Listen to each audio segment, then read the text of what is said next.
நண்பர்களே, நான் தான் உங்கள் டே ஆஃப் செல்வகுமார் பேசுகிறேன். இன்றைக்கி செய்ய போகிறது என்னன்னு பார்த்துக்கிட்டிங்கனாக்கா, வெண்பொங்கல்.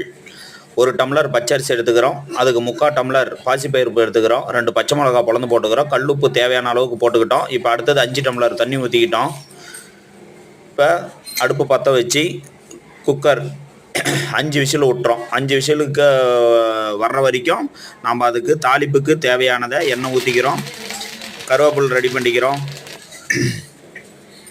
சீரகம் போட்டுக்கிறோம், மிளகு போட்டுக்கிறோம், இஞ்சி போட்டுக்கிறோம். இது எல்லாம் போட்டு தேவையான அளவுக்கு நெய் ஊற்றிக்கலாம்.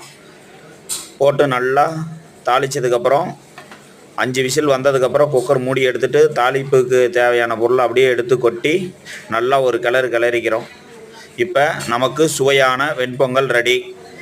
காலை நேரத்தில் நம்ம பள்ளி குழந்தைகளுக்கு போகிறதுக்கு உடனே ரெடி பண்ணி தயார் பண்ணி கொடுக்கலாம். சுவையாக இருக்கும். நல்லா சாப்பிட்டு பாருங்கள்.